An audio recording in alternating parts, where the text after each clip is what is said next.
নমস্কার, বিজয় সনাতনী চ্যানেলে সবাইকে স্বাগত জানাচ্ছি।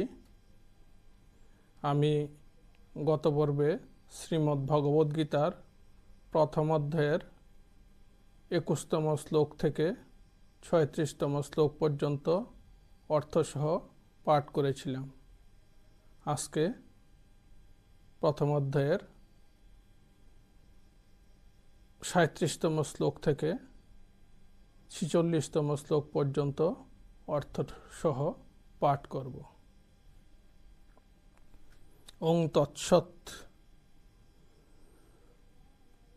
যদ্যপেতেন পশ্যন্তি লোভাপহত চেতস কুলক্ষয় কৃতং দোষং মিত্রদোহে চ পাতকম কথং ন জ্ঞেয়ম ভস্মামি পাপাদ্দশানি বর্তিতুম কুলক্ষয়ং কৃতং দোষং প্রশস্তদ্ভিজনার্দনম।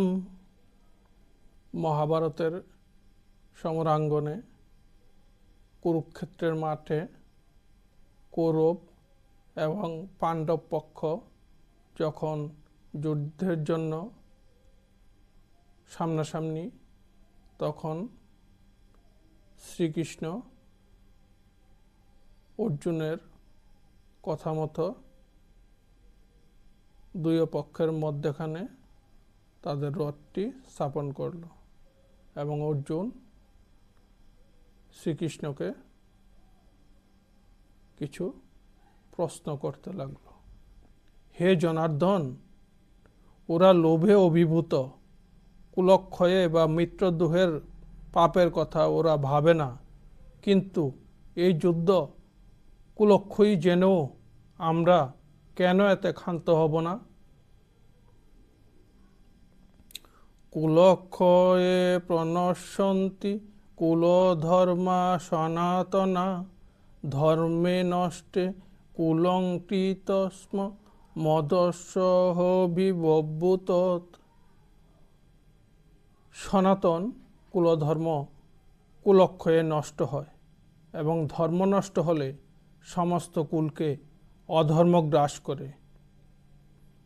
অধর্মাভিববাত কৃষ্ণপ্রদংশী কুলস্ত্রিয় স্ত্রীষু দ্রষ্টাসু বার্ষেয় জায়তে বর্ণ সংকর।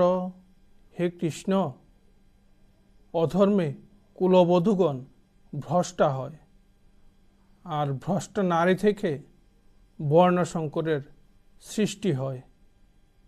শঙ্কর নরকাইব কুলগ্নাং কুলস্য চ যে পতন্তি পিতর হেষাং লুপ্তপিণ্ড দকক্রিয়া। হে কৃষ্ণ, কুলগ্নের ও কুলের নরকভোগের জন্যই বর্ণসংকর হয় এবং জলপিণ্ডের অভাবে পিতামহগণও নরকে পতিত হন। দুঃশৈরেত্তৈ কুলাগ্নাং বর্ণসংকর কারকৈ উচ্ছদন্তে জাতি ধর্মা কুলধর্মাশ্চ শাশ্বত। কুলগ্নের এই বর্ণসংকর কারক দোষে শাশ্বত জাতি ধর্ম ও কুলধর্ম সব বিনষ্ট হয়ে যায়। উচ্ছন্ন কুলধর্মানাং মনুষ্যানাং জনার্দন নরকে নিয়তং বাসো ভবতি তন্নু সুশ্রম।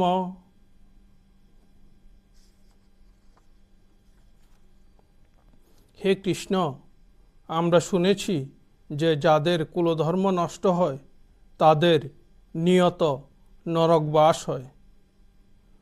অহুবত মহত পাপং কর্তুং ব্যবসিতা বয়ম যদ রাজ্য সুখ লোভেন হন্তুং স্বজন মুদ্যতা। হায়, কি মহাপাপ করতে আমরা উদ্যত হয়েছি! রাজ্য সুখের লোভে, আত্মীয়বধে, যুদ্ধে উদ্যত হয়েছি। যদি মাম প্রতিজ্ঞাশাস্ত্রং শস্ত্রপানয় যচে ধার্তরাষ্ট্রারণে হনু স্তনে ক্ষমতং ভবেত। আমি আমাকে রক্ষার জন্য কোনো চেষ্টা করব না ও অস্ত্র ধারণ করব না। সঞ্জয় বাচ এবমুক্তা অর্জুনং সংখ্যেরত উপবিশৎ বিসৃজ্য সশরং চাপং শুক সংবিঘ্ন মানস। সঞ্জয় বললেন, এই কথা বলে অর্জুন রথে বসে পড়লেন এবং শোকাকুল হয়ে ধনুর্বাণ ত্যাগ করলেন। ইতি অর্জুন বিষাদ যোগ নামক প্রথম অধ্যায়। নমস্কার। আজকে শ্রীমদ্ভগবদ্গীতার প্রথম অধ্যায় সমাপ্ত হলো। পরবর্তী সময়ে আবার দেখা হবে। ততদিন পর্যন্ত ভালো থাকুন, সুস্থ থাকুন, এটাই পরম ব্রহ্মের কাছে প্রার্থনা। নমস্কার।